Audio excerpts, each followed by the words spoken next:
Good, thank you, and welcome to the council meeting 19th of July. To the gallery as well, welcome. I'd like to remind people to turn their mobile phones to silent if that's possible, please, or turn them off. Firstly, I'll do the acknowledgement to country.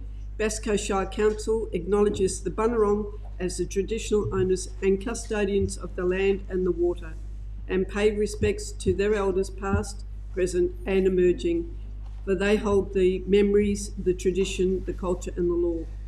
Bass Coast Shire Council celebrates the opportunity to embrace and empower Aboriginal and Torres Strait Islander communities in their diversity. Bass Coast Shire Council will create the opportunity for future recognition and respectful partnerships that will honour the traditional owners and custodians and the Aboriginal and Torres Strait Islander peoples. Thank you. Councillor Holstead, could you please read the councillor's statement? Thank you, Madam Mayor. All members of this council pledge to the Bass Coast Shire community to consider every item listed on this agenda, based on the individual merits of each item, without bias or prejudice, by maintaining an open mind and disregarding councillors' personal interests, so as to avoid any conflict with our public duty. Any councillor having a conflict of interest in an item will make a proper prior disclosure to the meeting and will not participate in the debate or vote on the issue. Thank you, Madam Mayor. Thank you, Councillor Holstead. Present, all councillors except we have an apology from Councillor Lark, and we have Councillor Rooks online. Thank you. Declarations of interest. I've received no declarations of interest. Confirmation of the minutes held on the 15th of May. Is there a councillor who will move that we receive those minutes, please? Councillor Ellis, thank you. And a seconder? Councillor Holstead, thank you. All those in favour? Thank you. Councillor Whelan? Those in favour of the minutes, thank you. Thank you, they're carried. As per our normal process, I request that councillors have submitted their monthly reports and they will be included in the minutes. We have a file for Dennis Laversha, and Councillor Lang will read that out. Thank you, Councillor Lang. Thank you, Madam Mayor. On behalf of Bass Coast Shire Council, I would like to express my sincere condolences and heartfelt sympathy to the family and friends of Dennis Laversha on his recent passing. Dennis was recognised across Gippsland, and especially in his hometown in Wonthaggi, as one of our greatest artists, teachers, storytellers, historians and friends. A vital part of his passion for the community was through his extensive work at the Wonthaggi Historical Society and the Bass Coast Artists Society. His legacy is all around us in the murals he painted, many of which capture the working life of ordinary Gippslanders and the everyday people who built our towns. We express our deepest thanks to Dennis for his life's work and work in our community. Dennis Laversha. Good, thank you, Councillor Lang. We'll move on to public question time. Ms Borley, could you please read out the questions, and the CEO, Greg Box, will respond to those questions. Thank you. Thank you, Madam Mayor. Question 1 comes from Kevin Griffin, and the topic is mayoral chains and robe. Last month, Council advised that Victoria Police did not provide any written advice regarding investigating the theft of the mayoral chains and robe. Will Council now make freely available to the community a complete and unedited copy of Council's written report of theft to Victoria Police? Through the Mayor, a copy of the report will be provided in the minutes. Thank you. Question 2, also from Kevin Griffin, topic environmental audit overlay. In his message dated May 3, the CEO said of the Wonthaggi North East environmental overlay that there will be lessons for all involved. Please advise what lessons the CEO, senior officers and councillors take from this disgraceful episode, which is causing much stress and hardship for many ratepayers. Through the Mayor, Council's highest priority and focus continues to be in the interest of the residents and landowners by having the EAO obligations fulfilled and overlay removed. Question 3 comes from Karen Thorpe from the Wonthaggi and Inverloch Interchurch Council. Topic: removal of the Lord's Prayer. The Wonthaggi and Inverloch Inter-Church Council is concerned about the removal of the Lord's Prayer from Bass Coast Council meetings. Knowing Australian laws and principles are deeply rooted in the Word of God, we seek clarification on when this decision was made and the reasons behind it. Through the Mayor, the Lord's Prayer was removed from the order of business at council meetings in 2014. It is not a requirement of the Local Government Act to be included in meeting proceedings. Question 4 from Mel Pinkerton, and the topic is CFA building in Cowes. Project 100874, refurbishment of the old CFA building in Cowes with a budget of $173,745 and a year-to-date expenditure of $46,880. Please provide a progress report with an estimated completion date. Through the Mayor, this project is to undertake minor works to allow user groups to operate at the CFA building. The completion date for CFA building is end of June 2024. Question 5, also from Mel Pinkerton. Topic is Project 102003. Project 102003, minor plant equipment Harmony Bells Insurance, $59,000 with a year-to-date expenditure $25,000 listed in arts projects. Please explain fully this project. Through the Mayor, this project reinstated the Harmony Bells to their location in Cowes, Phillip Island by internationally renowned artist Dr. Anton Hazel. The bells were originally installed at the Cowes Cultural Centre in 2012 by Council and were then stolen and recovered in 2021. The bells have been refurbished by the artist and returned to the Cultural Centre Bernanite in Cowes on the 5th of June 2024, funded by insurance cover for the artworks at $39,000 and council funding $4,724. Question 6 comes from Kim Lightfoot, and the topic is Island Carnival Site. The carnival site owned by Council has truckloads of soil dumped onto the land. Why is this occurring? Through the Mayor, Council is preparing to carry out some revegetation work on the site in conjunction with Bass Coast Landcare. In preparation for these works, Council has had mulch delivered to the site.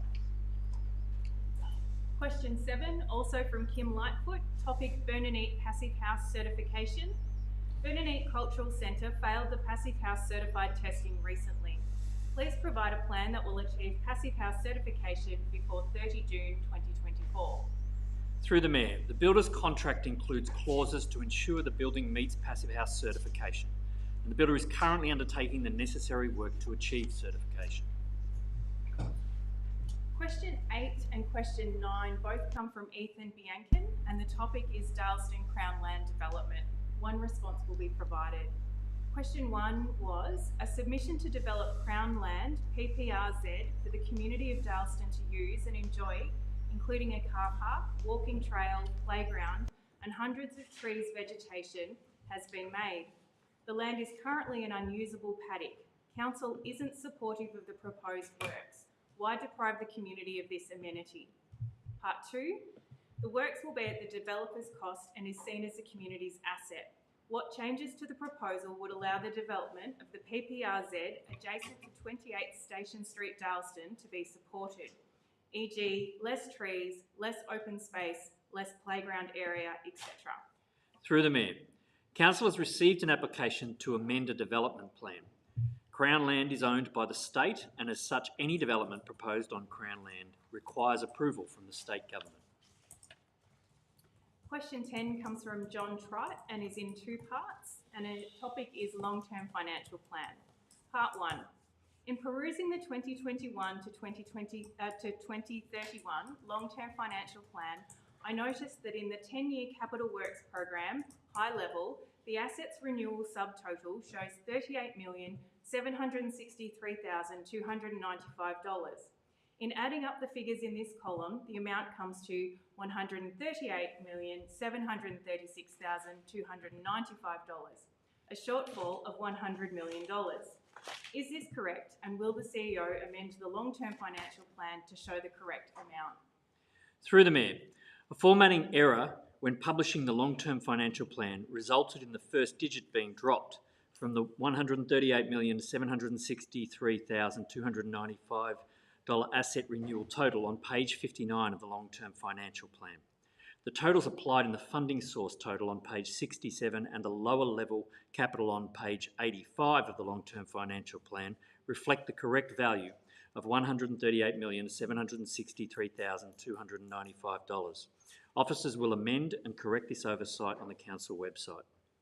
And part 2, again in perusing the 2021 to 2031 long-term financial plan, the 10-year capital works program, high level, under major projects, the item climate change actions shows a forecast of $3,595,000 over the period 2025 to 2031 financial years. What are these capital works projects going to be used for? Please explain. Through the Mayor, following the declaration of a climate emergency by Council in 2019, recurrent funding of $600,000 has been provided for actions that are aligned to and support the reduction of council and community emissions. Some of these actions may result in the delivery of assets, and these have been incorporated into the long-term financial plan estimates. Specific details of these actions are determined annually as part of the budget build. Question 11 comes from Philip Davey and in regards to the Graydon Reserve. Why is Council asking for ideas on development of Graydon Reserve, New Haven, prior to the release of the Integrated Transport Strategy and recommendations from Vic Roads, when it may be recommended that compulsory acquisition of part of the reserve is required for road widening? Through the Mayor, Council is engaging on a local level skate park and play space. The footprint of any development does not impact the road reserve or the ability for future road upgrade works. Question 12, also from Philip Davey, topic Phillip Island Road. Council is aware that Department of Transport has requested a 40-metre zone along the farmland, Swan Bay side of Phillip Island Road for future road widening.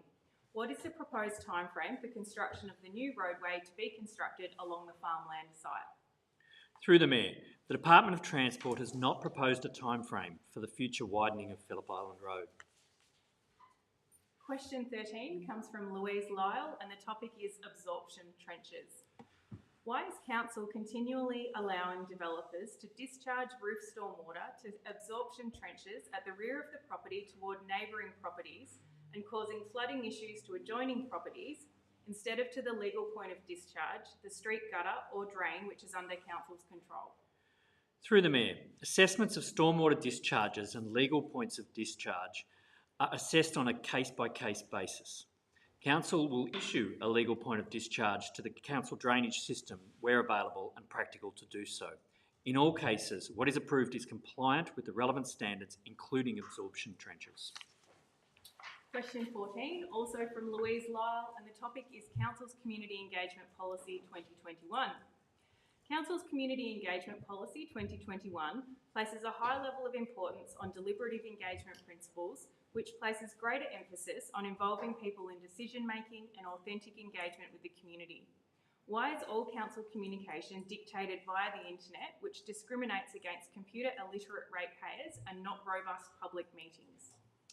Through the Mayor, councillors and council staff regularly communicate and engage with our community, visitors and businesses using a variety of methods. These include our corporate and Engage Bass Coast websites, social media, surveys, direct mail and email, signage and printed materials via local newspapers and other media outlets. Council also hosts pop-ups and activations at various locations and events. Question 15 comes from John Kuzma and the topic is Environment Audit Overlay. The Victorian Government gazetted into law on 18 January 2024 an environmental audit overlay to 627 titled properties in the Wonthaggi North East precinct. What is the estimated expense to Council to carry out soil testing to precinct properties? Through the Mayor, Council has commissioned an environmental auditor to carry out the initial assessment work at a cost to Council of $41,020 plus GST. Question 16 comes from Joe Warrilow and the topic is electric vehicle values. A number of years ago, Council purchased electric vehicles, 6 or 7. Please provide the asset values for each electric vehicle as of 31 March 2024. Through the Mayor, the net book value or carrying value of the 8 vehicles in Council's EV fleet at the 31st of March 2024 is $364,818. Full details of the values of each vehicle will be included in the Council meeting minutes. Question 17 comes from Mario Boffa and the topic is budget. Through you, Madam Mayor, I will read the questions as submitted. There's some issues with some of the numbers that are included in here. Please read. Question 1, page 26, cash flow statement ending 31 March 2024 provides details of budget and forecast income totalling $120,615 million and expenditure of $85,986 million, which equates to a $5,149 million surplus against budget. Why is Council wanting to borrow funds during 2024-25 year? Through the Mayor, Council's proposed borrowings of $5.925 million for the 2024-25 financial year are required to part fund the transfer of the Wonthaggi and San Remo cemeteries to the Southern Metropolitan Cemeteries Trust, $3 million, and funding for major projects in its capital works program. Borrowings are not required to fund operational expenditure. And part 2, Council's cash flow statement, page 26, ending 31 March 2024, lists interest received, forecast income at 30 June 2024, $1,982 million. Where does Council direct this $1,982 million towards? Is it operational projects, capital projects, or reinvest? Through the Mayor, interest received by Council from its cash investments forms part of its consolidated revenue and is not tied to any specific operational or capital projects. Question 18 comes from Fred Morris and the topic is budget. Cash flow statement ending 31 March 2024, page 26, lists net GST refund forecast income of $5,333 million. Where does Council direct this $5,333 million income towards? Through the Mayor, Council can claim back GST paid on goods and services that it purchases. Given this, Council does not budget for GST paid in its income statement, which shows the GST exclusive value of Council expenditure. Council does, however, need to reflect the cash flow impacts of GST paid and refunded in its cash flow forecasts. Question 19 from Terry Parkin in relation to parking infringements. How much income has Council received during the period 1 July 2023 to 31 May 2024, some 11 months for parking infringements across the Shire? Through the Mayor, total number of parking infringements issued across the municipality over the period of the 1st of July 2023 to the 31st of May 2024 is 2,044, equalling just over $200,000. Question 20 comes from Gina Rosamilia and the topic is electric vehicle charging stations. Council has a problem with 3 electric vehicle charging stations at the Transit Centre in Cowes. I observed multiple vehicles seeking charging only to read a Council notification attached to each station. What is the cause to the 3 charging stations not being operational? Through the Mayor, Council received a report of issues with the charging stations on Friday afternoon, the 14th of June. The contractor attended at the earliest available time, Monday the 17th of June, and found that a blown fuse caused the outage. EV chargers have been repaired and are now back in service. Question 21, also from Gina Rosamilia, topic is parking sensors. Smart Parking in Cowes and Wonthaggi can sense overstaying of vehicles leading to an infringement being issued.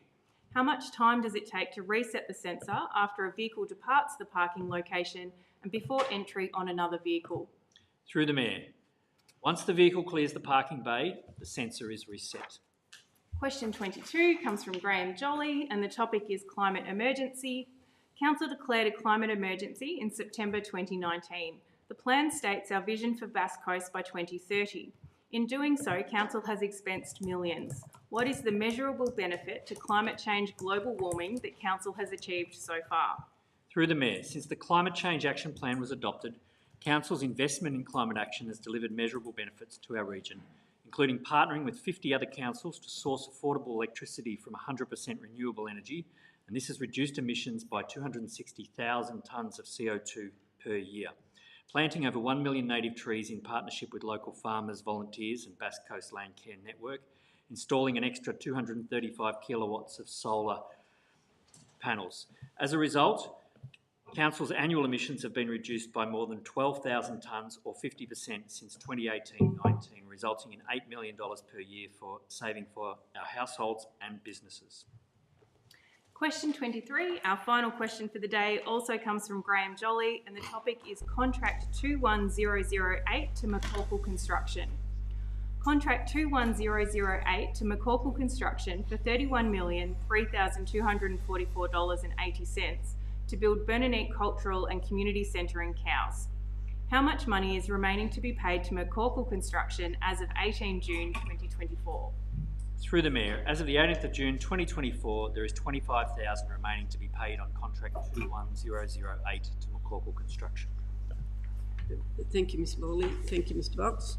We'll move on to item 6, it's notice of motion. There's no notices of motion.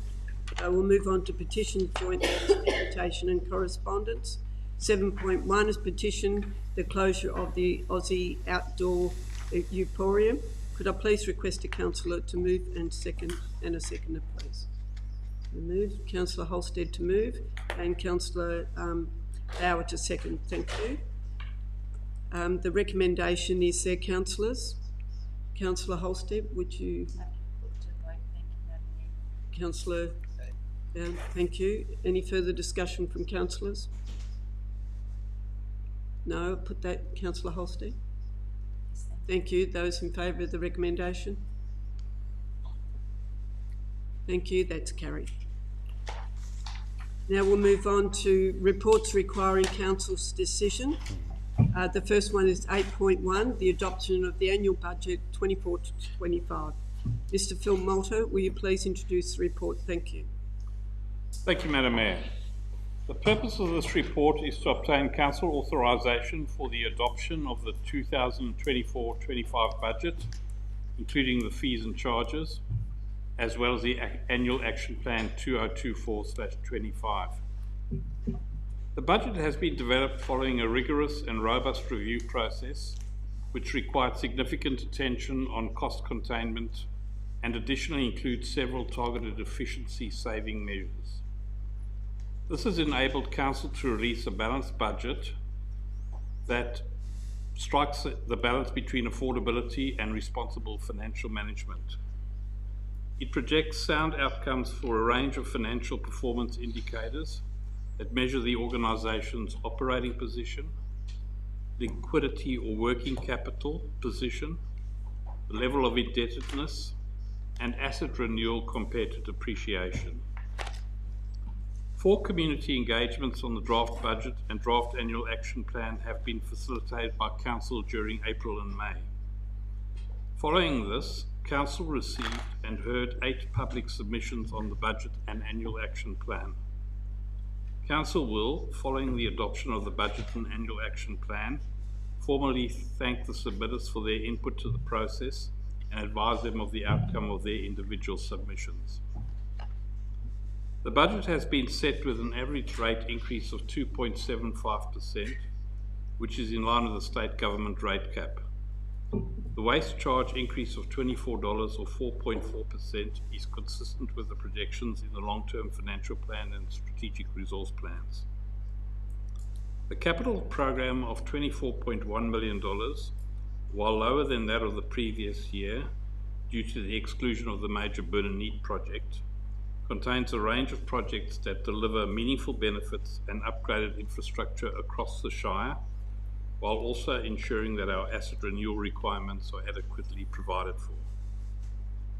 The annual fees and charges reflect average fee increases of 4% across the suite of services provided, which is consistent with the current inflation rate. The annual action plan outlines the key actions that Council will deliver across the strategic objectives outlined in the Council Plan 2021 to 2025. Thank you, Madam Mayor. Thank you, Mr Phil Malta. Could I have a councillor to move the recommendation? Councillor Rooks, sorry, I missed you online there, and seconder, Councillor Tessari. Thank you. Councillor Rooks. Thank you, Mayor Lasserve, and thank you, Mr Phil Malta, for that extensive summary. You really have covered it all very well. I do support this budget, and I wanted to start by saying thanks for the input from everybody that did get involved in it. I know the council officers have been working on it for 6 months. They touched base with us during that period of time. We've had community input. We've also had the submissions from those people. And that leads to a really good outcome with everyone having a say into the actual budget. And considering the cost pressures and the rate capping against higher inflation rates, I think it's a really good budget, so well done to everyone. I wanted to talk a little bit about the annual action plan, and there are some great projects that are scheduled for 24-25, including we're going to start implementing the urban forest strategy, an opportunity for our community to get involved in planting trees and beautifying your area. We've got the beginning of stage 1 of the Cowes Streetscape Master Plan, which I know the community of Cowes will be very excited about. We're going to continue work with our circular economy strategy, and we're also going to finalise our Bass Coast Integrated Transport Study. All of those projects are linked to living sustainability in our Shire, and I think that's something that's supported by our community. I wanted to mention one other, which is the Tracks and Trails Action Plan, which is in there. We have struggled over the last couple of years to deliver on our implementation plan that we have in Tracks and Trails. So I think the community will be pleased that it's been listed again to continue delivering on the annual action plan for Tracks and Trails, even though that we are struggling a little bit behind in that area. We know the community is still keen for Tracks and Trails. As part of this agenda, you can see it on page 102 that talks about it's listed as the #1 activity, walking in our community, as per the Active Bass Coast strategy, and also our council plan recognise that. Also recently, the Surf Parade pathway that's been put forward and approved at the recent council meeting, though it was hard to work out the exact design, one thing everyone did agree on is they did want the path. So there's still a passion in the community for the Tracks and Trails, and I'm sure the community will be pleased it's part of the annual action plan. Thank you. Thank you, Councillor Rooks. Councillor Tesari.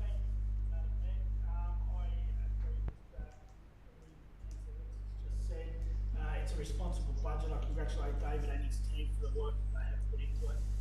Times are getting tougher, and our budget reflects that. It's a hard environment to make everything work when you've got 9 councillors wanting their own special little projects put into these things on behalf of the community, and you've got the state government doing more and more cost shifting with the tighter rate cap that doesn't even cover the annual growth, and to make it all work, I congratulate the team, and it's been a lot of hard work. There's been a lot of consultation, and I'm more than happy to support this budget. Good, thank you, Councillor Tesari. Any other councillors wishing to speak to the item? Councillor Holstead. Thank you, Madam Mayor. I'd just like to just say a few things about the budget. I agree our teams worked exceptionally hard to deliver this budget. It's my hope that our community understands the constraints that are put on local government, and that's been through a list of legislative changes enforced by the Victorian government over the past decade. A lot of people may know I was in a council 20 years ago, and the differences are just quite incredible. The future funding accessibility will be constrained as local government is squeezed with a less than CPI rate increase at 2.75%. Currently, 75% of our budget is rate dependent, and local communities are being dictated through grants programs geared to drive the state government's agenda, and which have been declining for years, those grant programs, that is. There are calls from local government, especially those in rural and regional areas, for the federal government to transfer a percentage of GST funds directly to local governments to ensure their sustainability and ability to continue to provide the services and infrastructure required to service their communities. Some may have read a story in one of our local papers this week from CEO Karen Ellis at South Gippsland, who talks to that. Property growth has slowed, adding to the strain with less available rate revenue. Even with all of these challenges, the state continues to attempt to transfer liabilities to council through dilapidated infrastructure offers and those assets predicted to be under threat through climate change. Bass Coast have achieved some great outcomes in the delivery of legacy projects that have been on the drawing board for years, and in good economic times, fantastic. Get as much done as we can, and I congratulate the council previously and the councillors of today for those achievements. With the change in the economy in recent times, a more cautious approach into the future should be considered. Our finance team have been under pressure to find the funds that will deliver the long list of infrastructure projects that our community needs and deserves. But in more recent times, considerable funds have been absorbed in the pursuit of addressing climate emergency challenges. I do find it pleasing to see the work going into asset renewal programs, as depreciation will start to bite, but again, any new infrastructure largely relies upon funding support. We have seen recently how the state government deals with current infrastructure in their care through their handling of the Newhaven jetty, which they've left to go to rack and ruin, and it is my understanding just recently that the real jetty has been left to the same fate. They have no money. There is a desperate need in Bass Coast for more sporting infrastructure as our clubs cripple under significant increases in sporting participation. Just a side note, great to see a lot of that increase is female players. These facilities are important for the health and wellbeing of community and should be a feature item in the budget, yet they are not. I do congratulate Council for continuing to recognise the needs of farmers through the provision of a differential rate. However, I agree with one of our submitters that this is an area Council should review. Yes, there are borrowings, and some would argue that's a good thing when progressing intergenerational projects. I would suggest in tough economic times when our community is tightening their belts that Council needs to be more frugal and keep debt to a minimum so as not to burden future generations with a legacy of debt. I guess that will be left to the Council that comes after us. Congratulations to the finance team, whose expertise I have valued and whose patience I think is amazing. Thank you. Thank you. Okay, thank you, Councillor Halstead. Any other councillors wish to speak to the recommendation? Councillor Whelan? Thanks, Madam Mayor. And yes, I agree with what you had to say there, Councillor Halstead, and ticked a number of the points on the page, but I'll just embellish some of them. And it's important to note that three of our last 3 years have been where the rates cap has been below the CPI. That means that council's income is being contracted and council's independence is being contracted. And we can see that sort of reflected in things like the underlying result. We're also seeing the government imposing a short stay levy and basically ruling out the one that council put in place. Now, the difference between council putting in place its levy was to improve amenity for our residents that are in areas that are impacted by short stay accommodation. That short stay accommodation, we will be one of the areas where it is largely collected, as Mornington would be another case in any of the visitor economies. So it'll be a high rate of short stay levy taken out of this area and dissipated. They say it's going towards social housing, but there's no guarantee, and in fact I think one could assume it won't be social housing in this area. So that's an important change in the way things are funded. And we've taken the initiative there to try and shore up that income, taking into account the fact that our income, the real income, is impacted by our dependence on rates. The other area that's under threat is around the waste levy, and we face a serious potential impact there that is yet to be sorted out. And of course, I know the officers are working furiously to try and attenuate that. And if one stacks this up beside land tax, for example, that isn't capped, and in fact the threshold has been reduced, we see a dichotomy here that is working very much against local government. Local government is the level of government that looks people in the eye and where the work is done. And we're getting impacted across the board in terms of our income ability. It can't be sustained without serious cuts, and we're seeing that in the reduced capital budget and efficiencies are being taken. Now, some of those efficiencies you would take anyway, and I would encourage that we take them anyway because we have to be efficient. But Bass Coast is a very rates-dependent council, and in the past, historically, we've suffered because of the way the financial assistance grants are allocated. That has been somewhat addressed in the last year or so, and we're in better shape as a result of that. Now, that's fortuitous because in the light of the rest, we would have been in trouble. Just one more point. Madam Mayor, is that we're currently below 0.5 of the government income, 0.5%. And what Councillor Holstead is referring to is the push by ALGA, the Australian Local Government Association, to taking that to 1%, back to restoring them to 1%, which is where we have been historically. So we've been impacted across the board. Thank you, Councillor Whelan. Any other councillors wish to speak to the recommendation? If not, Councillor Bauer. Thank you, Madam Mayor, fellow councillors and ratepayers watching this meeting. This budget again is trying to fund what I would call blue sky, aspirational projects which we frankly can no longer afford. The state is financially strapped, and we can, as can be seen by the various projects that they've been forced to cancel. The writing is on the wall for us. The next council's 4-year plan will have to be down to earth approach to the one where we contrary to the one we adopted in 2020. A 4-year plan hatched in the early days of COVID, when we didn't realise what the implications to the economy would be. I note with interest, pardon the pun, that in the agenda report on page 20 that Council is seeking to borrow 5.9 million, yet on page 19 on the first line it states the budget will have an operating surplus of 3.2. Surely if we're saving 3.2, one would offset the other against the necessity to borrow. Although I've been informed by Mr. Fellmater that's slightly not correct. In the last 2 months, I am assuming the budget will be adopted, and I'm assuming that the budget will be adopted. We will have gone to Treasury Corporation Victoria cap in hand to the tune of 13.9 million.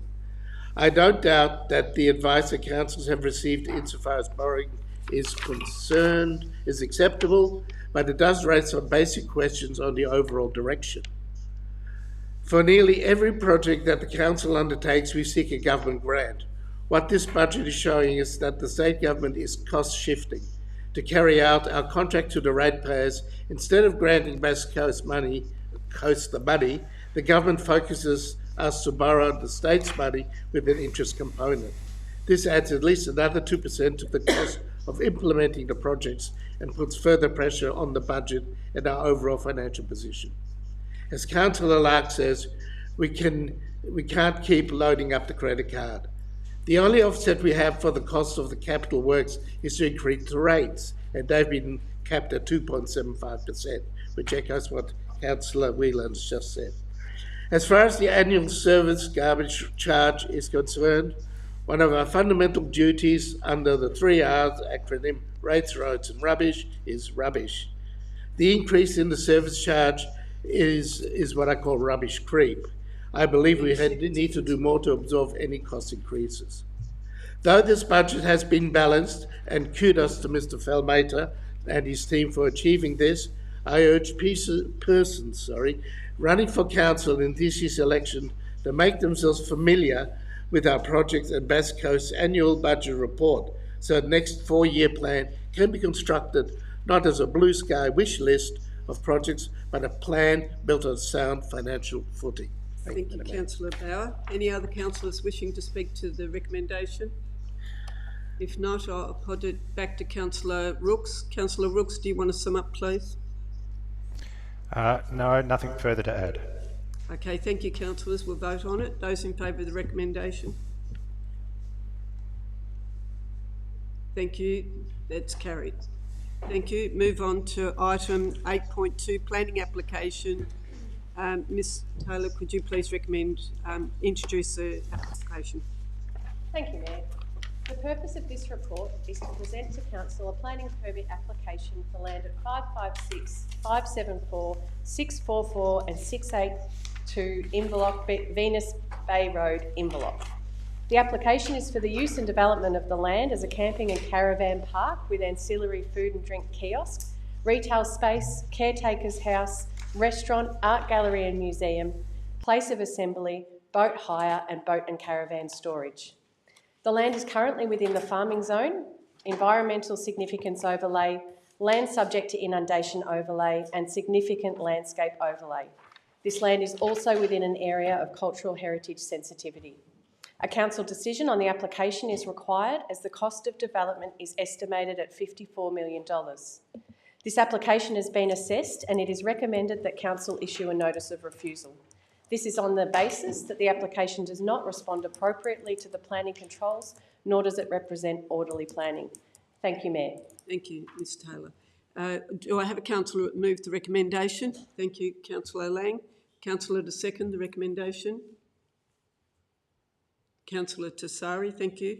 Councillor Lang. Thank you, Madam Mayor. What is being proposed by the developer is a drastic overdevelopment of the site. The planning application shows the developer has a limited grasp of the sensitivity of the land for the proposed development. The community of Inverloch understand the value of tourism to the local economy and embrace it, but that doesn't mean any application will be approved willy-nilly. Developers are expected to comply with the planning requirements for the sites. It does concern me that the developer has not even bothered to submit extensive amounts of requests for information from at least 4 different responsible authorities, whether it's the West Gippsland Catchment Management Authority, DECA, Vic Roads or the EPA. They haven't provided the additional information requested, nor have they provided the additional information requested from council. So that concerns me because the council officers do not have enough information to even make an appropriate decision, like a complete evaluation of the site for the proposed development. I am open always, and I think that council would always be open to potentials for creating opportunities for sustainable tourism. But when an application starts off with removing nearly a hectare of vegetation, it doesn't sound very sustainable. So I'm pleased to endorse the recommendation from council officers. Thank you, Councillor Lang. Councillor Tassari. Thank you, Madam Mayor. I was briefed on this one, I think in the last term, and it disappeared. There's not a lot of change that's been made to this application that's come forward now. There was dredging of the sensitive areas, there was removal of the trees, there was all kinds of things, overdevelopment. I think in my time in the last 8 years I've shown that I'm probably pro-development, but there's got to be some levelness about the development, and this doesn't have much at all. I would love a $54 million development. I would love a developer to sit down with our guys and work our way through something, but this is a terrible development, and I'll be supporting the recommendation. Thank you. Any further discussion from other councillors? Anybody else wants to speak to it? Councillor Ellis. I have a sense of deja vu about this one. I'm with Councillor Tassari. I think we knocked this on the head 4 years ago and it's suddenly come back, and I don't think much work's gone into it since then. I also have a sense of deja vu. Quite recently there was a meeting in Cape Patterson where we were talking about respecting and disrespecting our traditional owners. And once again I see that this development, which should talk to our traditional owners at the very start and talk to them about the cultural heritage, the environmental aspects and that. I was talking this morning and I got their permission to mention their names, Auntie Sonia and Auntie Lizzie. One's a Bunurong woman, and the other one is a Gunai Kurnai woman. And this land is kind of in between, Mars Landing there. And they've never been consulted in all the conversations around this. None of our local traditional owners have been consulted in any of this development, and I think that's appalling, and it's something that we all need to take on board in the future. Also, I have an environmental concern about this recurring development. I think there's some stuff we just got to leave as it is so that our grandchildren will be able to have the same thrill of going to these swampy, critter-infested environments and going, wow, this is what nature's really like. I think we need to take that on board. And just throwing another hat on, as a former president of Artspace and also the Bass Coast Artists Society, there are a lot better places to build an art gallery than in the middle of a swamp. And I would suggest the building across the road over there would make a great place for a regional art gallery rather than Mars Landing. And yeah, in summary, I agree with the recommendation, and I really can't contemplate approving anything like this down there ever. Okay. Thank you, Councillor Ellis. Any other councillors like to make comment to the recommendation? No. Councillor Lang, do you want to sum up? Oh, thank you, Madam Mayor. I just want to say I'm happy that Councillor Ellis mentioned the potential for the side over the road, but I digress. Anyway, no, nothing further to add. Okay, thank you, councillors. Put that to the vote. Those in favour of the recommendation? Thank you. That's carried. Move on to the next item, which is a response to petition, a master plan and addition open space at Cape Woolamai. Ms Taylor, will you please introduce the report? Thank you, Mayor. This report responds to a petition received from members of the Cape Woolamai community in March of this year. The petition highlighted concerns from the community related to a lack of recreational infrastructure within the town. The petition also requested a master plan be completed for Sunnyside Reserve. The requests made in the petition have been thoroughly explored, and the report recommends commencing a master plan for Sunnyside Reserve. The report also recommends consideration of additional sites for recreational riding as part of Council's mountain bike, pump and BMX strategy, which will be presented to Council in July. Thank you, Mayor. Thank you, Ms Taylor. Could I have a councillor to move the recommendation? Councillor Holstead. Thank you, Councillor Holstead. Our councillor to second. Councillor Ellis. Thank you, Councillor Ellis. Councillor Holstead. Thank you, Madam Mayor. I wish to thank council officers for this report. I believe that it acknowledges what the petitioners have outlined. I will say that I think it'll be difficult for the petitioners to understand the processes that are followed in local government when we're delivering these sorts of projects. They do take time. But this is a major big step in the right direction when we talk about master planning Sunnyside Avenue Reserve. And of course, there's the good news. I chair the, I have to think about it, Madam Mayor, mountain bike BMX pump reference group. And there's some great work going on there. We've got some great people involved in it. And I think that the two working side by side will probably come together around the same time. And I'm hopeful that that master plan for Sunnyside Reserve will incorporate the pump track as the community are hoping for. But we just have to have these two documents on the table. Again, I say it may take a little more time before we actually see the first sod turned. But I'm really hopeful and excited for the community because this is a huge first step. So, of course, I will be supporting the recommendation, Madam Mayor. Thank you. Councillor Ellis.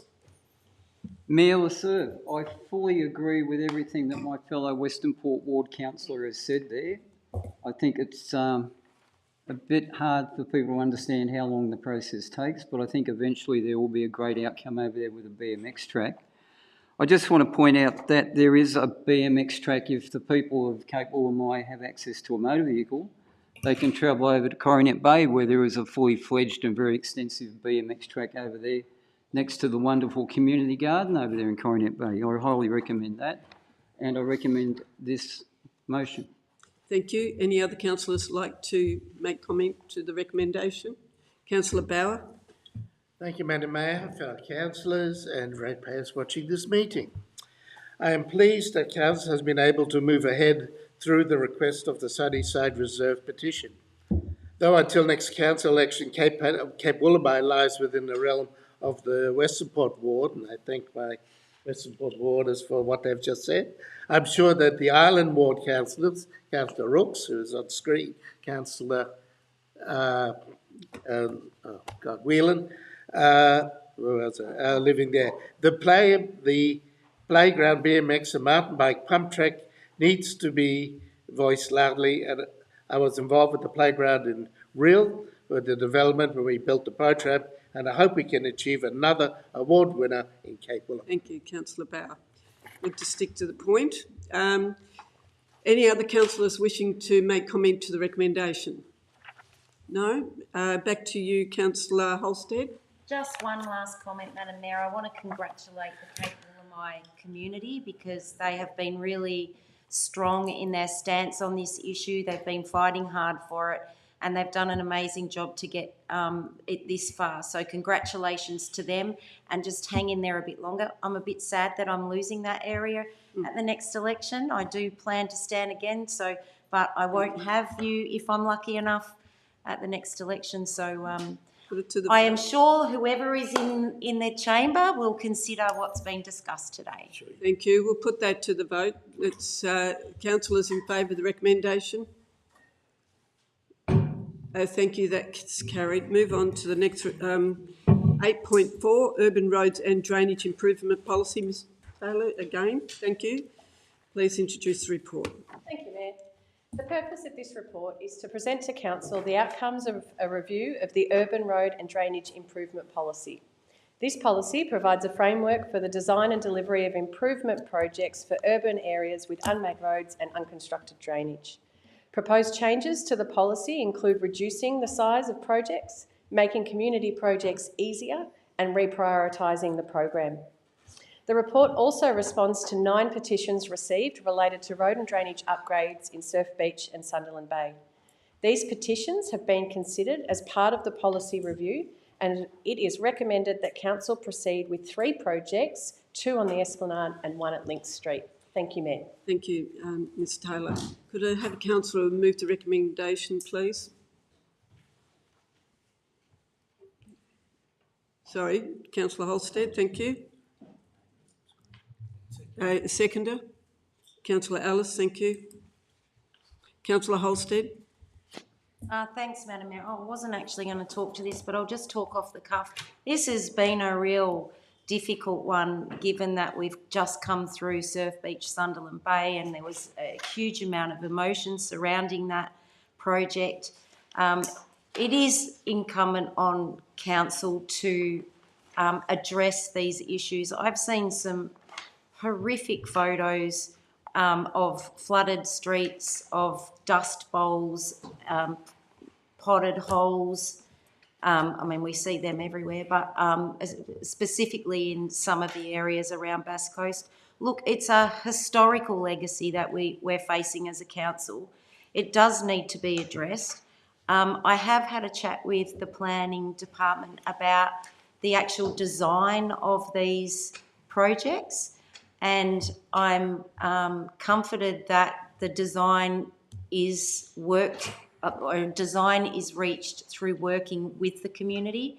Now, I know there are some from Surf Beach, Sunderland Bay, who had 3 options put to them and none of them suited, but we go through quite a rigorous process to come up with, well, you know, 1 option is great, but to have 3 is even better.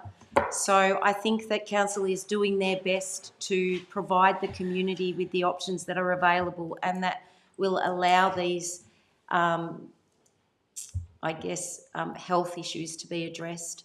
So we do need to move forward with it, and therefore I will be supporting this policy and the recommendation. Thanks, Councillor Holstead. Councillor Ellis? Thank you, Mayor Laserve. I once again totally agree with my fellow Western Port Ward councillor. Western Port, today. yeah, we're doing well. Excellent. Thanks. Western Port Ward is a big area. It covers 500 square kilometres, which is more than the other 2 wards combined. We have any number of small towns that are urban, that are unsealed, that need to be sealed.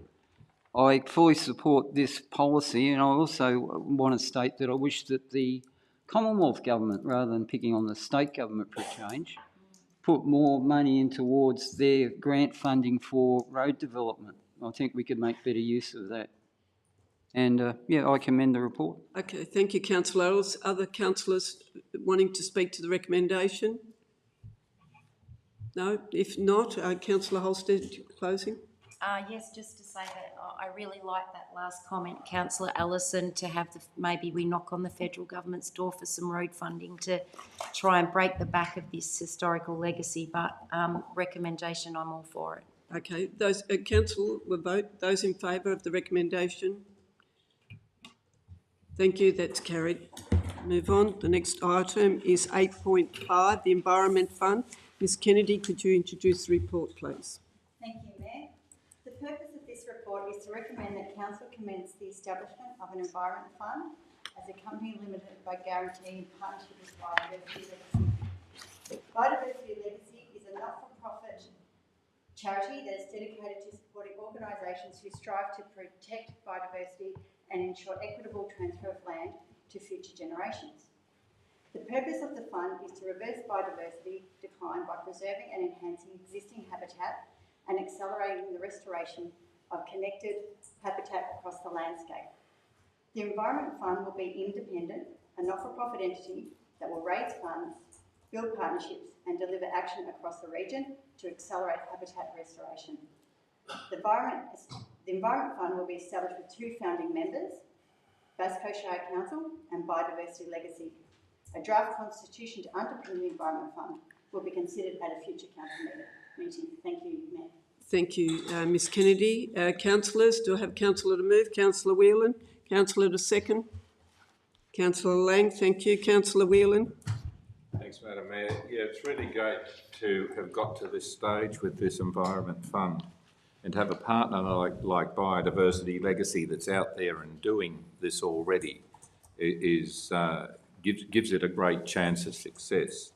There's been a hell of a lot of work done in terms of how to get the governance structure right for this, and to have it sitting outside of council is a great solution. I haven't come across any bodies yet that would probably willingly donate to a council, whereas a philanthropic fund, as this is to be set up with, has strong potential to attract that sort of investment.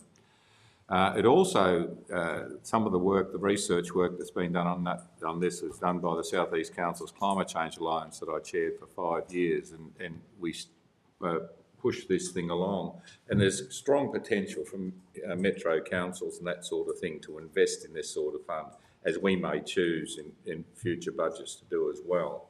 That's a discretionary part of how we go forward, but it has the potential to assist us in our approach to address biodiversity decline in our area and also to look at carbon drawdown.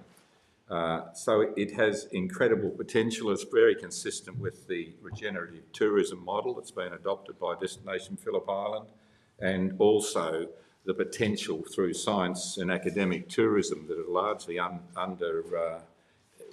invested in this area for those to also get a leg up through these sorts of operations. So I think it's a great opportunity to extend the vegetation cover in our shire that became quite devastated over the period of white settlement. So here we go. Let's get it into action. Okay, thank you, Councillor Lang. Thank you, Madam Mayor. I just briefly wanted to talk about the financial sustainability of this kind of project. Council often gets a lot of criticism about investing into climate action and talking about it in a way that it's an expenditure rather than a potential for income. Creating the Environment Fund as a separate entity from council allows us to access a lot of funding resources and tap into a multi-billion-dollar industry, which is carbon offsets, according to Morgan Stanley. By 2050, this is going to be a $250 billion global industry. And I'm not suggesting that that's going to all happen in Bass Coast Shire, but it just shows that investing in projects that can create financially sustainable and positive outcomes for the environment are possible and can bring great financial returns as well as environmental returns to our community. So it's also being created as a not-for-profit charity, which means that people can get tax deductions and all of those kinds of benefits from investing in their local community. I just wanted to say, as an aside, I do find it a little bit alarming that the local media has turned into an activist platform. And while I support the... to stick to the recommendation. And I just wanted to maintain stick to the recommendation. And I would maintain my support for this project. Okay, other councillors, those would like to speak to the recommendation? Oh, yeah, Councillor Holstead, if you want to speak first, and then Councillor Ellis, thank you. Thank you, Madam Mayor.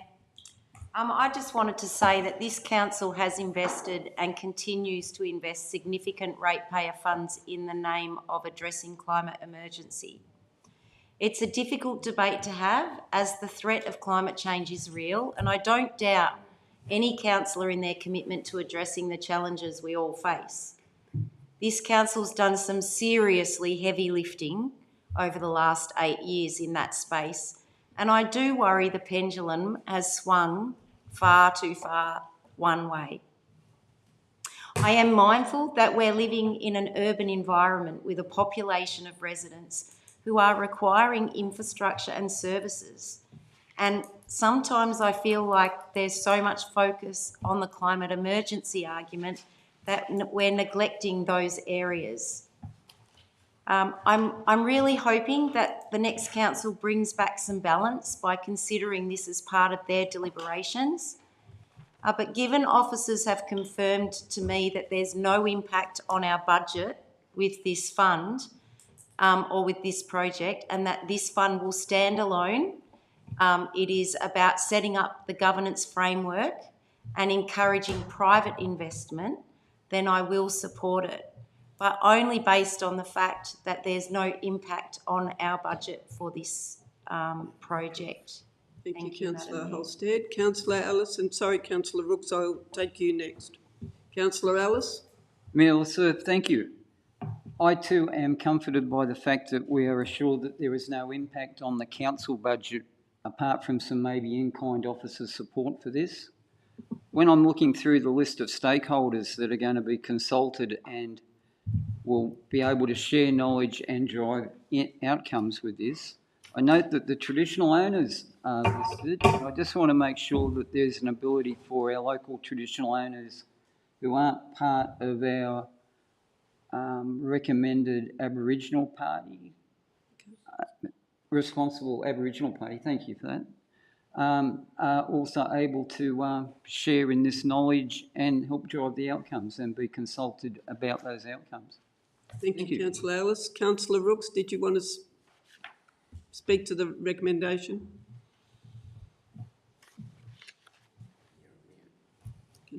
Sorry, I can't hear you.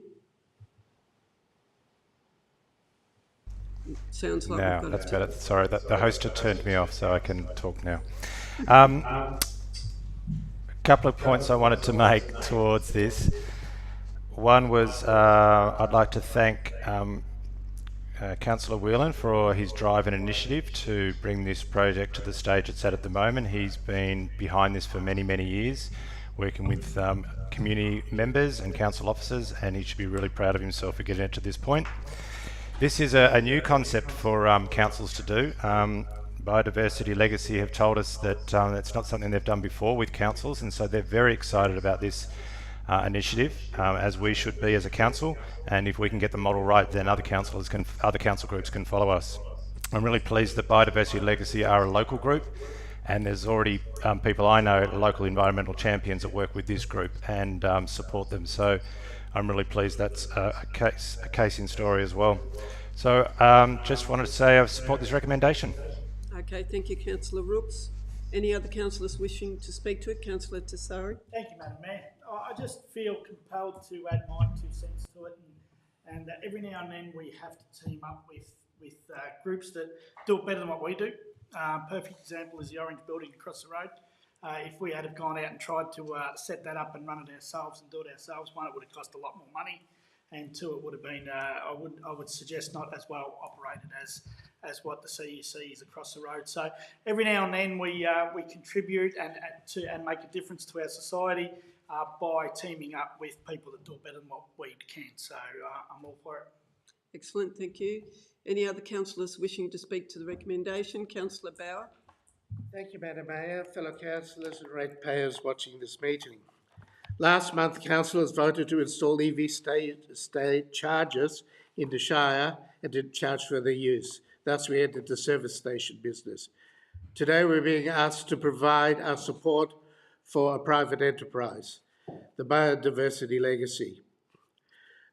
This may be an open checkbook in the long run. The motion does not specify the amount of money that is to be allocated in the long run or if we'll be tipping in money annually. In the briefings, we were told the safeguard is that are being offered to council's investment in the company's constitution. There's no such thing as an ironclad constitution, whether from a national country to small companies. Thousands of lawyers make a living every day altering constitutions. We are not even guaranteed a majority of seats on the board for our involvement. We are being asked to commit on the strength of a glossy PowerPoint presentation. This venture is a philanthropic dream. I am not saying it's not a worthy idea, only that it is not what ratepayers' money should be used for. Entering into the sphere of private enterprise is not the role of council.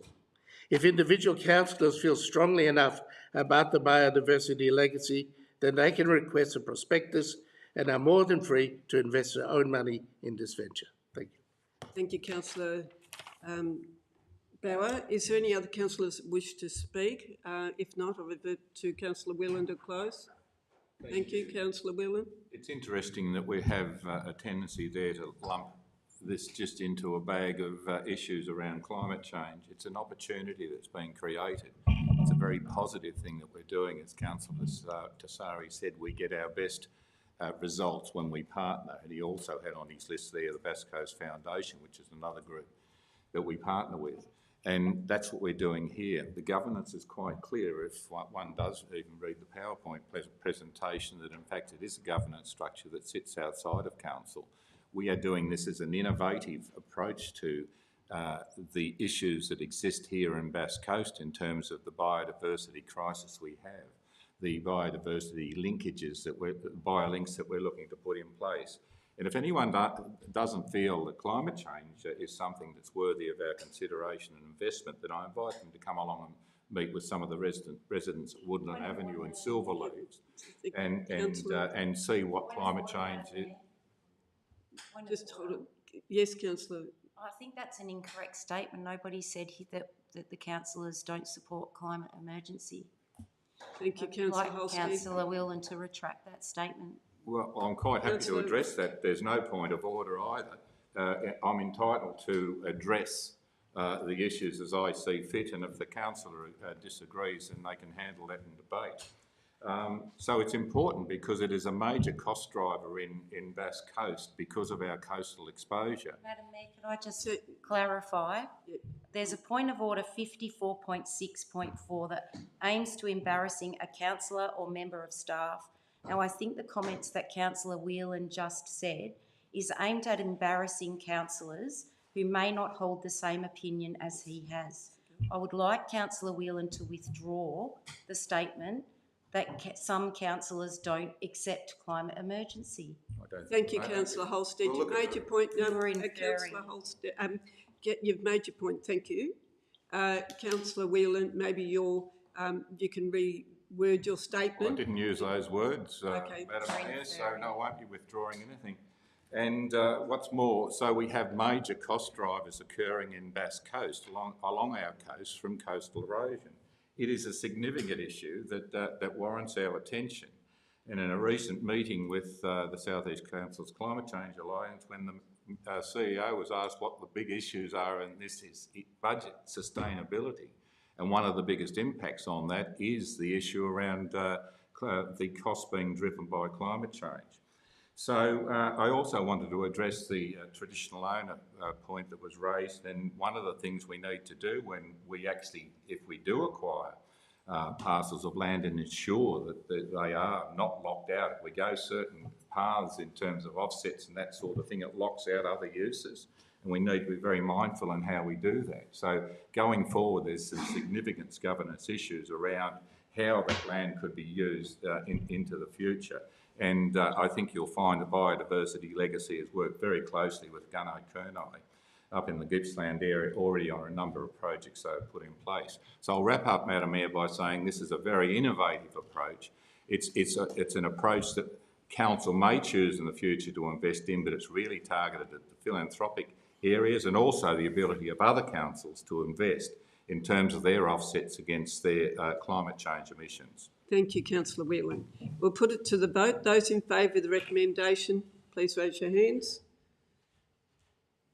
Those against? Thank you, that's carried. All right, call the division. Those in favour, please raise your hands. Councillor Whelan, Councillor Tassari, Councillor Lasserve, Councillor Holstead, Councillor Lang and Councillor Ellis and Councillor Rooks. Those against? Councillor Bauer. Thank you. Move on. 8.6, Partnership and Destination Phillip Island. Ms McMahon, can you please read your introduction? Thank you, Mayor.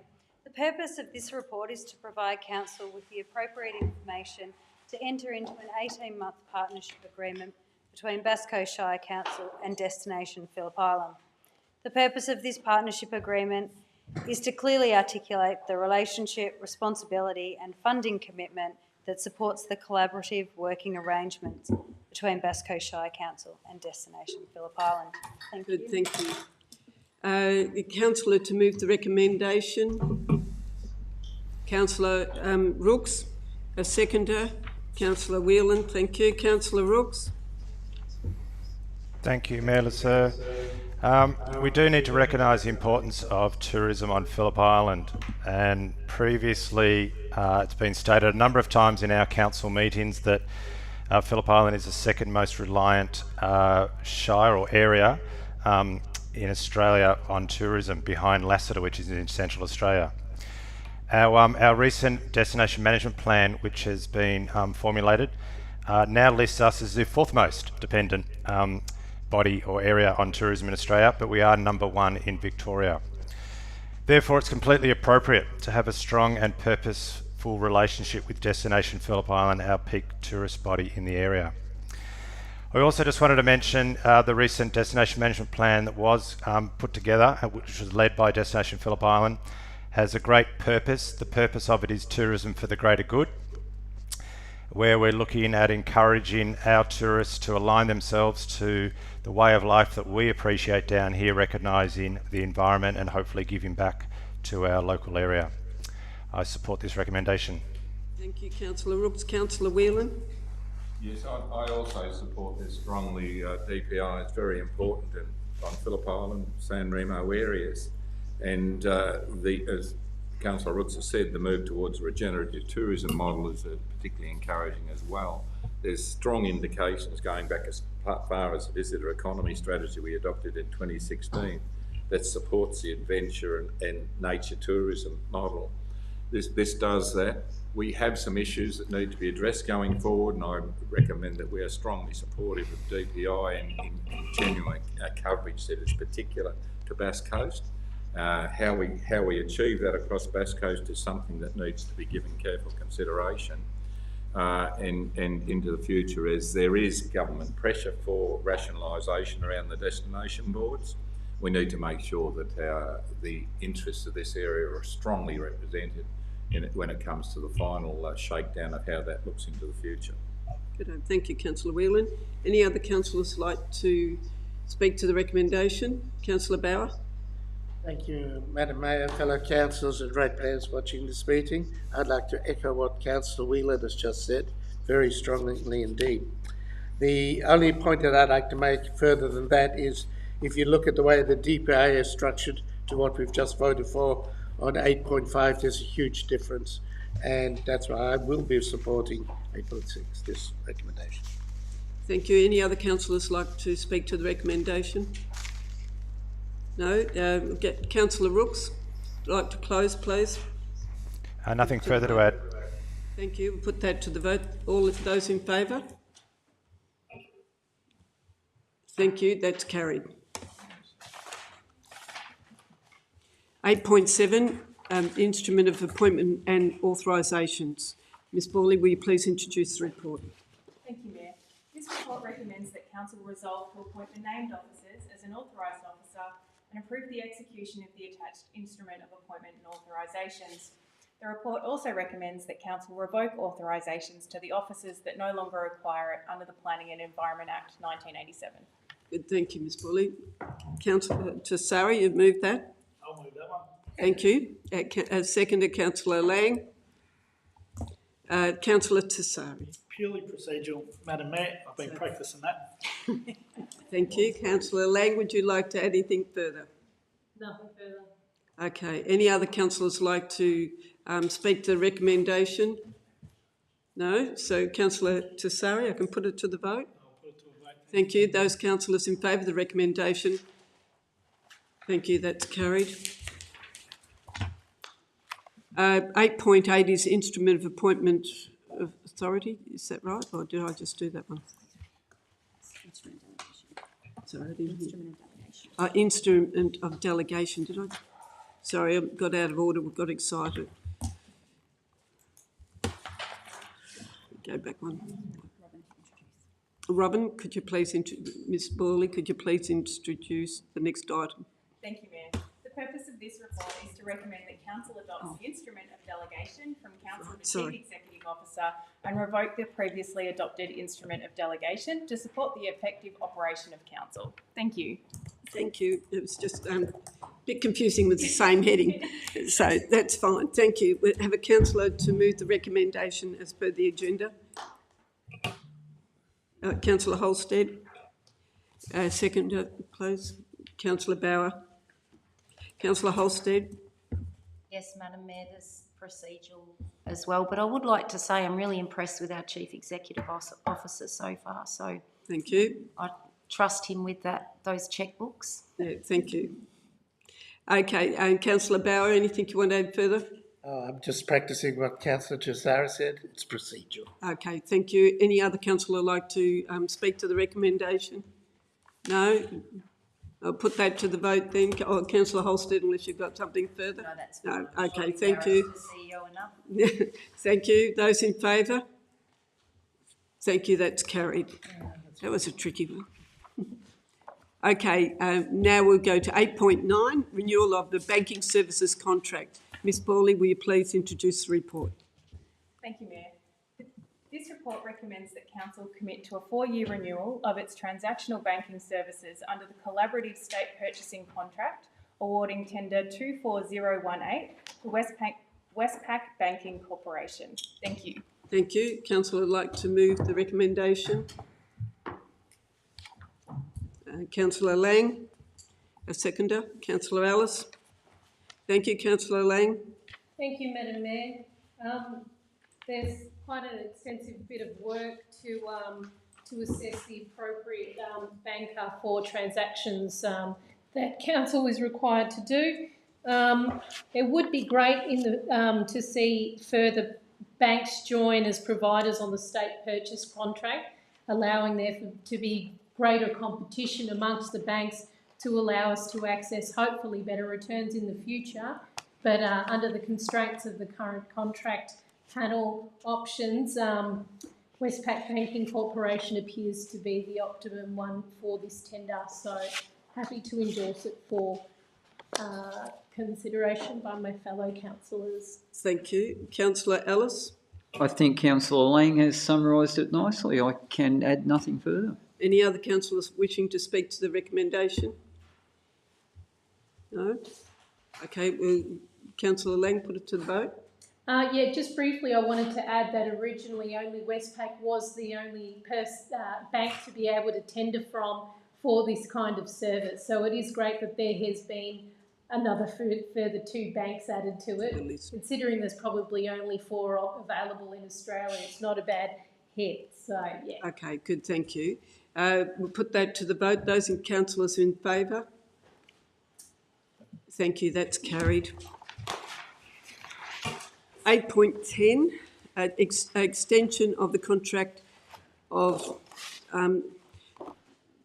22002 A, B, C and D, one council CIA panel of suppliers. It's a complicated technical IT thing. So, councillors, you read the recommendation? Yeah. Ms. Borley, will you please introduce the report?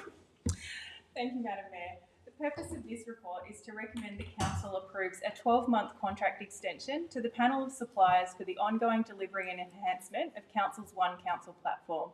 The contracts recommended for extension are contract number 22002B with Atura Business Applications, contract 22002C with SDev Consulting, and contract number 22002D with Len Lewis Consulting Proprietary Limited. Thank you, Mayor. Thank you, Ms. Borley.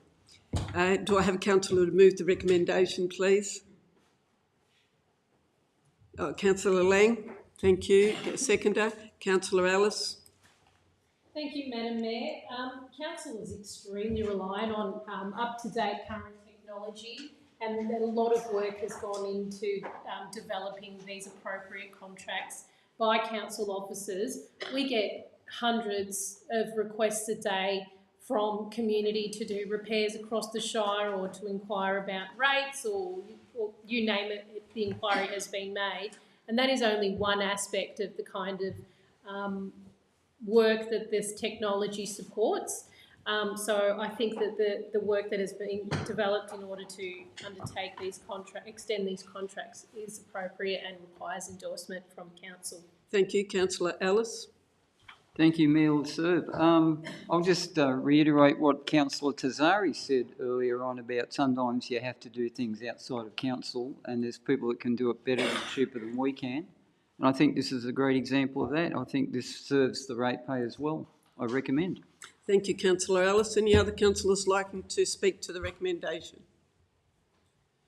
No? We'll put that, Councillor Lang, will I put that, the recommendation? You have nothing further to add?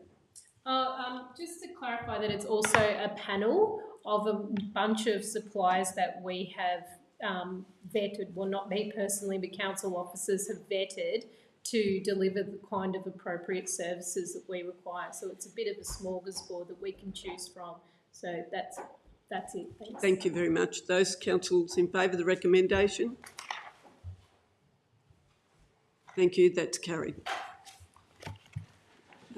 Award of 8.11 is award of tender for Wonthaggi to Inverloch Shed Pathway. Ms Boyley, will you introduce the report, please? I'm going to throw this one to Ms Taylor. Ms Taylor? Oh, sorry, I didn't see you standing up there. I've got it, Ms Boyley on my sheet. The purpose of this report is to award the contract for delivery of the Wonthaggi to Inverloch Shared Path. Identified as a key project within Council's Tracks and Trails strategy, this path will provide safe and convenient access between the two towns, unlocking a range of tourism and community benefits. Council received 7 compliant tenders and it is proposed to award the contract for the works to SR Excavations. Thank you, Mayor. Thank you, Ms Taylor. Do I have a councillor that'll move? Thank you, Councillor Lang. Councillor the second, Councillor Tazari, thank you. Councillor Lang. Thank you, Madam Mayor. I'm going for a trifecta of moving today. I am wholly excited about this tender award. It is significantly under budget for a project that has been 3 council terms in the making through the Aspirational Pathways Plan, which transitioned over to the Tracks and Trails strategy and now is here about to be delivered. I'd like to thank particularly the landowners along that tract of land, that the path is being proposed. I wanted to commend them for being extremely collaborative, meeting with me. Some of them I've met with personally on a couple of occasions, and the outcome has resulted in even a shorter path, which is excellent. It means you have to ride less. This path will join 2 of the largest townships in Bass Coast Shire. It's a huge win for Wonthaggi, it's a huge win for Inverloch, and I can't wait till it's finished. Thank you. Councillor Lang, Councillor Tazari. Thank you, Madam Mayor. I agree with everything that Councillor Lang just said. The family have been fantastic to collaborate with. By being so easy to work with and making the pathway shorter, the actual cost of the path comes in considerably cheaper as well. So this will be one of those ones that if you build it, they will come. There's been a little bit of scoffing out there in the community. I guarantee once it's built, it'll be utilised incredibly. Councillor Lang and myself have met with the ITA. They're looking at utilising this path as a way of offsetting and coming off it and having additional things part of it as well. Councillor Lang mentioned earlier on today that the arts community are looking forward to getting involved. This will be one of those ones in time when I'm old and frail and I eventually have grandkids that go riding on this trail, this road, this pathway. I'll be able to look back and think I'm pretty happy with myself because I was part of at least 2 of those councils that Councillor Lang mentioned took 3 of, so I'll be supporting this. Okay, thank you. Any other councillor wishing to speak to the recommendation? I got Councillor Rooks and then yourself, Councillor Holstead. Councillor Rooks. Thanks, Madam Serve. And the comments by Councillor Tessari are right. Build it and they will come. Currently, if you try to travel from Wonthaggi to Inverloch, you have a choice of 2 exceptionally dangerous roads, and a lot of people will not, or choosing not to get on their bike just because of that danger. This is going to be a sensational ride, a shared pathway through rural land without the fear of cars, so this will get used plenty in the future. I also just wanted to mention that it forms part of the Gippsland Odyssey Trail. So there's many different pathways in that. The Gippsland Odyssey Trail is 1,100 kilometres of cycling and walking tracks throughout Gippsland, and another stage extending from Inverloch, and we will also reach the Great Southern Rail Trail, which currently goes from Nyora to Welshpool. So it really does open up further sections around Gippsland, this stage of the pathway and the tracks and trails within our shire. So it's a good news story. Thank you, Councillor Rooks. Councillor Holstead. Thank you, Madam Mayor. I really had to deliberate in my head on this one and speak to officers. For me, again, it's about the commitment of funding, 7.7 million for a pathway. But I'm confident I've spoken with the officers to get the detail. And it also shows that when, because of the long process that it takes to get to this point, when we agree to do these projects, we can be in quite significantly different economic times. And by the time the project reaches us, those economic times can change. And I feel that's where we are with this project, that as Councillor Tessari pointed out, it's been on the books for a very long time. Had we have been able to get through the process and deliver it, 8 years ago, it probably would have cost half. But now we find ourselves in totally different economic times. And after speaking with officers, there's a grant that's been secured through the state government. All of the work's been done. All of the consultation with landowners and with community has taken place.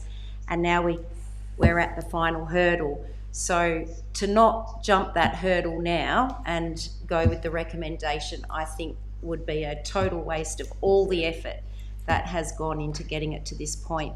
So I will be supporting the recommendation. Okay, thank you, Councillor Holstead. Any other councillors wishing to speak to the recommendation? If not, I'll put that back to Councillor Lang. Anything further? Thank you, Madam Mayor. I just wanted to highlight that back in 2022, this council approved the application for the grant to go to the state government, and it was and I've never seen a project delayed that is actually costing less until today. It's just evidence of the really good collaborations and partnerships that we've developed with community, and also I'm keen to see what the Inverloch Tourism Association has been developing to even further enhance the plan, the project. So yeah, I'm very excited about it. It's an award of tender. We've already, as councillors, done an extensive amount of work to get to this stage. So while at the end of the day, we might be reluctant to spend money, the feasibility work that we have reviewed as council has previously showed that there's a lot of value economically and environmentally and socially for the development of this path between the 2 largest townships in Bass Coast Shire Council. Thank you, Councillor Lang. We'll put that to the vote. Those in favour? Thank you. That's carried. Move on to 8.12, Councillor Support and Resource Policy. Ms Bowley, this time. Thank you. To introduce the recommendation. Thank you, Mayor. This report presents an updated council support and resources policy for consideration by council. Changes have been made to reflect current terminology and practice, enhance flexibility, and to provide additional clarity where required.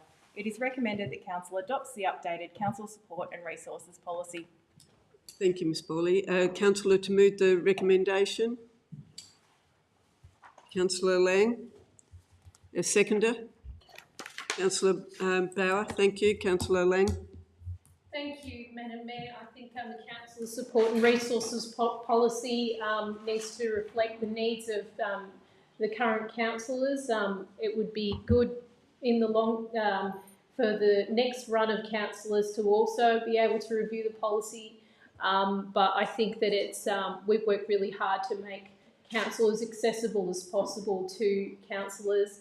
I think that there's a huge bunch of issues that maybe the council support and resources policy doesn't address in terms of accessibility to all community to become councillors, but that's an argument for another day. I think that this policy, and I appreciate the work that council officers have done in working with us to develop a responsive policy. Thank you. Councillor Bauer. Thank you, Madam Mayor, fellow councillors and ratepayers watching this meeting. Last month I moved that Council's support and resource policy be deferred to this meeting. I'm glad that after further discussions with the officers, there was a meeting of the minds regarding the contentious points. I'm happy to support the adoption of this policy. Good, thank you, Councillor Bauer. Any other councillors wishing to speak to the recommendation? If not, Councillor Lang, anything further? Nothing further. Thank you. We'll put that to the vote. Those in favour? Thank you. That's carried. Right, the statutory reports. A request a councillor to move that we deal with the statutory reports. Councillor Ellis and Councillor Tessari. Thank you. That the agenda items 9.1, 9.2 and 9.3 be considered as a block. So those in favour of that recommendation? Thank you, that's carried. Now, I thought we were going to... ask if anyone else wants to discuss a report. Oh, sorry. Read the... if there is any councillors who wish to discuss any of the reports in the statutory list. No? So,